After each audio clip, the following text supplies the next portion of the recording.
everyone. My name is Cat Oriel with Forbes Breaking News, and today I'm here with Rep. Glenn Ivey of Maryland. Congressman, thanks so much for joining me today. Thanks for having me. Of course. So you're a member of the House Judiciary Committee. Yesterday, there was quite a long hearing, about 4.5 hours, to consider the contempt charges against Attorney General Merrick Garland over refusing to release the audio tapes from a special counsel probe of President Biden's handling of classified documents. So someone who was there and participating in the hearing, what went down in that very tense room and what was going through your head during that hearing? Well, it was tense. There was a lot of back and forth and some degree of tension. Not as much as in some of the other hearings, but that comes with the territory at some level. But the bottom line is this. I mean, our view was that the Department of Justice had already turned over a verbatim transcript of the interview of President Biden, and it had all of the information that the committee could need.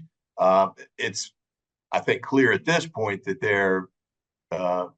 their investigation that's supposed to be leading to impeachment is at a dead end, and they're sort of looking for other ways to try and, frankly, go after President Biden. They can't get him through impeachment, so our sense was that they wanted the videotape so they could use it for campaign purposes and help Trump beat Biden in the election in November. But of course, that's a misuse of congressional authority, the contempt power in particular. We're not here to help particular campaigns benefit one way or the other, especially not with our constitutional powers. So I thought it was way over the line. I thought it was totally inappropriate, and voted against it along with the rest of my Democratic colleagues.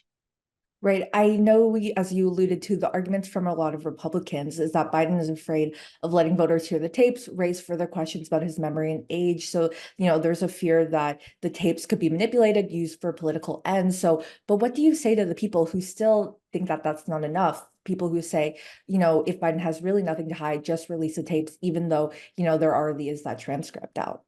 Well, there's clearly nothing to hide because the special prosecutor who was appointed as a former Trump appointee. In fact, he was the U.S. attorney in Maryland during the Trump administration, and he certainly wasn't doing anything to cover up for President Biden, despite the allegations that some Republicans kind of threw out there yesterday. So, there's no criminal conduct. There is no impeachable offense. There's no high crimes, misdemeanors, bribery, treason, nothing like that. So it's only for political purposes. So my view is that the Department of Justice has been very cooperative. They produced 92,000 pages of documents. They brought up multiple line prosecutors, which is unprecedented, frankly, especially when the line prosecutors are in the middle of criminal investigations and prosecutions. To bring them up to talk about the investigation that's ongoing is highly unusual. And yet this committee demanded it repeatedly, and Merrick Garland complied. The report that was generated by the special prosecutor and special counsel, that's not required to be turned over, but Merrick Garland turned it over. The transcript that he turned over, that wasn't required to be turned over, but Merrick Garland turned that over too. And then he didn't have to make Mr. Hur available to testify at a hearing, but he did that as well. So, I mean, it's, at some point you're just kind of like, well, how much is enough?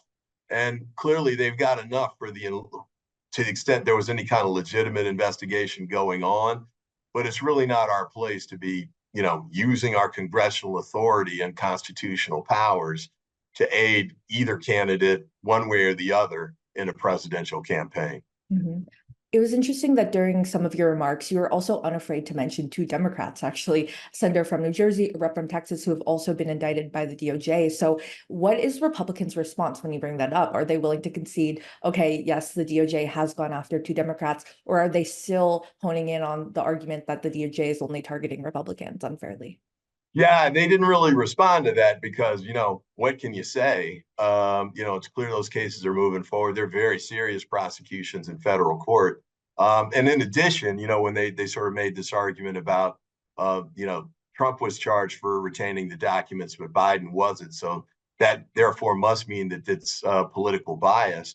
But they forgot to mention that Vice President Pence, or former Vice President Pence, also had retained documents inadvertently. And was not prosecuted by the Department of Justice because, unlike Trump, he cooperated with the investigation. He made no attempt to hide the documents from anybody. He didn't ask anybody to hide the documents. So there was no obstruction of justice. So they didn't prosecute Pence or Biden. And I think those decisions were right. So, basically it's an argument that they've made that has really no basis in fact, but they're not going to let that stop them. In fact, they postponed one hearing yesterday so they could go up and send House Republican members essentially to try and, I think, wrongly influence the jury by being there and making statements outside of the court. The judges imposed a gag order on Trump, and so they go up and make the same kind of attack statements that he'd been making. I just thought the whole thing was wildly inappropriate, especially for members of the Judiciary Committee, because we're supposed to be, standing up and protecting the court system, state and federal, and here they are undermining it. I was quite surprised by the whole thing.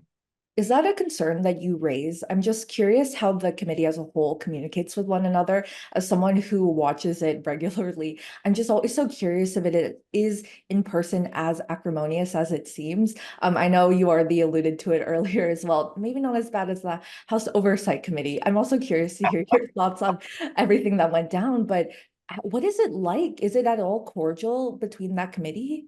The That judiciary? depends on the members. Some members are cordial, some members aren't. For me, I've been a trial lawyer. I've been in the adversarial process for, more than a quarter century. So I'm used to being able to separate the professional arguments, from sort of personal feelings.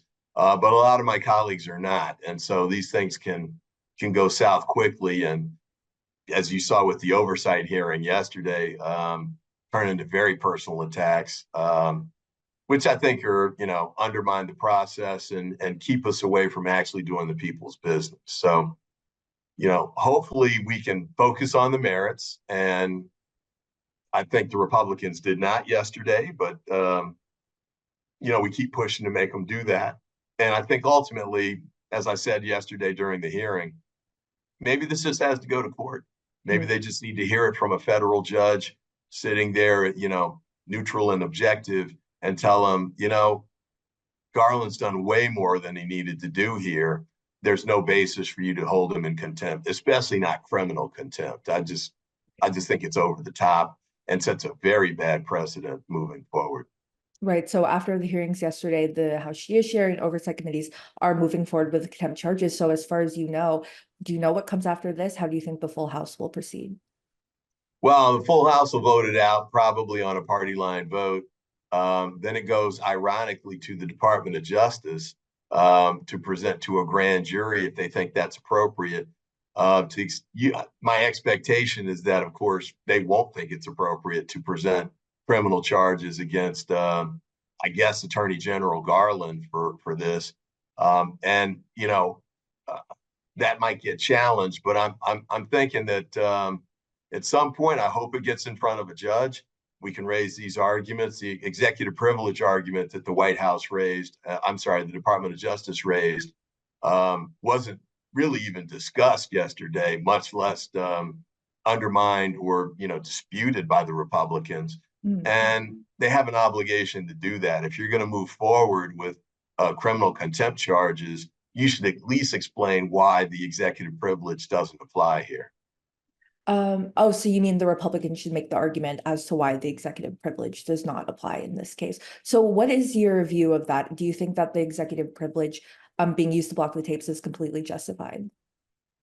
Yeah, I mean, there are different theories about it, whether it's, how extensive the immunity should be. There's absolute and qualified. I think certainly for qualified immunity here, it would be applicable. But the bottom line is they also need to show some sort of legislative purpose for what they're trying to use the evidence for, that they would get by this compulsion.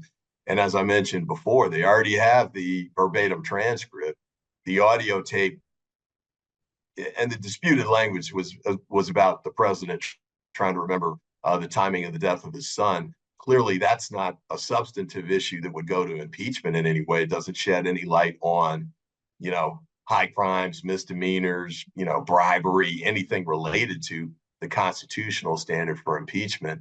And as Herr pointed out in his conclusions in his report, didn't rise to the level of a criminal offense anyway, the overall piece. So, what are we actually doing here if it's not just trying to get fodder for the political campaign that's coming up in November?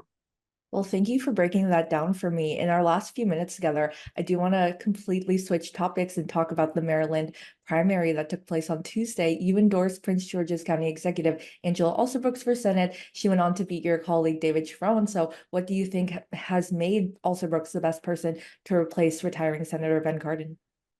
Well, I think she had a great track record as state's attorney and as county exec, which is a position she holds right now.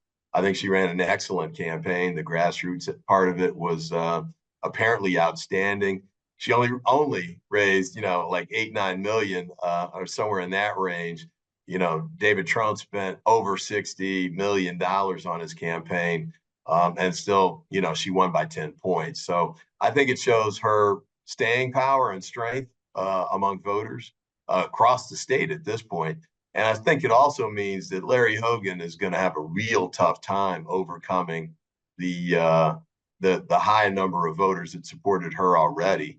And David got, I think, 43% of the vote, and she got 53 on her own. So if she can hang on to her 53 and pick up about half of David's vote, I don't see how Hogan has a path to victory at all. So, and I think that's especially true when we point out that if he gets elected to the Senate, his first vote would be to pick the Senate leader. And it's going to be not Mitch McConnell, even. It's going to be somebody further to the right than him, maybe Ted Cruz or someone along those lines. I think that's a bridge too far for most Maryland voters. What do you think the most important issues are right now the Maryland voters will be thinking about when they make the decision between Alsobrooks and Hogan? Well, I think, for a lot of people, the economy is a big piece, but, one of the big distinguishing factors, I think, is going to be abortion. That, Hogan's trying to show a conversion from now he's pro-choice, he said in the paper today. But I think people will see through that. He, blocked efforts to provide additional rights and services for abortion when he was still governor just 2 years ago. Westmore came in and had to reverse those political decisions that Hogan had made at the time. So he's going to have a tough time flip-flopping on that, and it's not going to be persuasive to voters. There are going to be other issues, too, that Republicans have. Gun violence is a big one. We've got challenges in Baltimore, Prince George's, and other parts of the state. But, as Republicans, especially in the House, but even in the Senate, they don't support meaningful gun reform. So I don't know how he's going to explain that to voters, because most Democrats in Maryland think reasonable gun protections, background checks, getting ghost guns off the street, raising the age to 21 to buy assault weapons at a minimum. I think those are things that are just, so have broad support in Maryland, and he's going to end up being on the other side of those. Thanks so much for your time today, Congressman Ivey.